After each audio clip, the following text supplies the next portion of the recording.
আপনি কি জানেন বর্তমান পাকিস্তানে একসময় ঘুম ভাঙত বৌদ্ধাং শরণং গচ্ছামি বলে? পাকিস্তান থেকে পুরো এশিয়ায় ছড়িয়ে পড়েছিল বুদ্ধের ধর্ম। চলুন জেনে আসি সেই গৌরব, নিপীড়ন ও পুনর্জাগরণের ইতিহাস। বৌদ্ধ বার্তার সাথে থাকার জন্য আপনাকে ধন্যবাদ। আমাদের ভিডিওগুলো কেমন লাগে তা জানিয়ে কমেন্ট করুন। নতুন যারা দেখছেন তাদের অনুরোধ করছি ফলো করে সাথে থাকার জন্য। আজকের পাকিস্তান, যেখানে একসময় বিস্তৃত ছিল গান্ধারা সভ্যতা, এই ভূমি থেকে ছড়িয়ে পড়েছিল বৌদ্ধ ধর্মের আলো, যা পৌঁছায় মধ্য এশিয়া, চীন এবং সুদূর জাপান পর্যন্ত। অথচ আজ এই ঐতিহ্য প্রায় অদৃশ্য। এই ডকুমেন্টারিতে আমরা জানব পাকিস্তানে বৌদ্ধ ধর্মের প্রাচীন গৌরব, ইতিহাসের নিষ্ঠুরতা এবং সাম্প্রতিক পুনর্জাগরণের প্রয়াস। খ্রিস্টপূর্ব ৩য় শতকে মৌর্য সম্রাট অশোক বৌদ্ধ ধর্ম গ্রহণের পর তার ধর্মদূত ভিক্ষু মাঝান্তিকাকে পাঠান উত্তর পশ্চিম ভারতের বর্তমান পাকিস্তান, গান্ধার ও কাশ্মীর অঞ্চলে। অশোকের শিলালিপি ও বৌদ্ধ ধ্বংসাবশেষে প্রমাণ মেলে তিনি এখানে স্তূপ, মঠ ও ধর্মচক্র নির্মাণ করেছিলেন।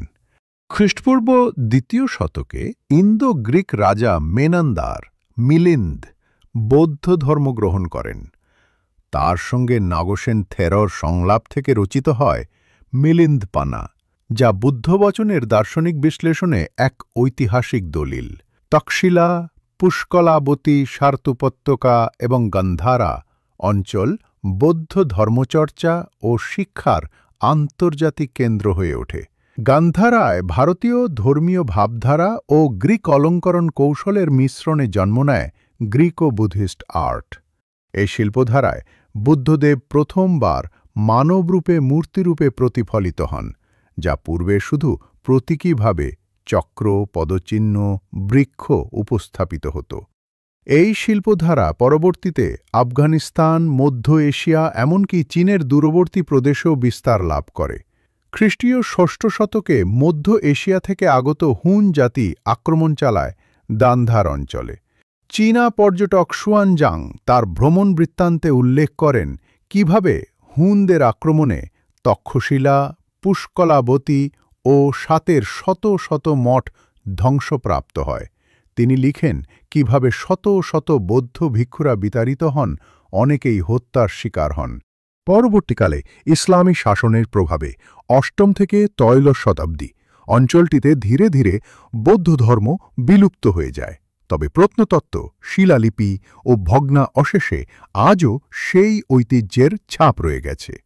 ২০১৭ সালের নির্বাচনী রেকর্ড অনুসারে পাকিস্তানে মাত্র ১,৮৮৪ জন বৌদ্ধ ভোটার আছে। তবে সিন্ধু ও পাঞ্জাবের প্রত্যন্ত অঞ্চলে কিছু আদিবাসী বাউরি বৌদ্ধ সম্প্রদায় টিকে আছে, যাদের সঠিক সংখ্যা এখনও নিশ্চিত নয়, কারণ অনেকেই নাগরিক নথিভুক্ত নয়। সর্বশেষ ২০০৭ সালে তালেবান জঙ্গিরা ৭ উপত্যকার বিশাল বুদ্ধ মূর্তি জিগদারা বোমা মেরে ধ্বংস করে। গান্ধারার বহু নিদর্শন পাচার হয় আন্তর্জাতিক কালোবাজারে।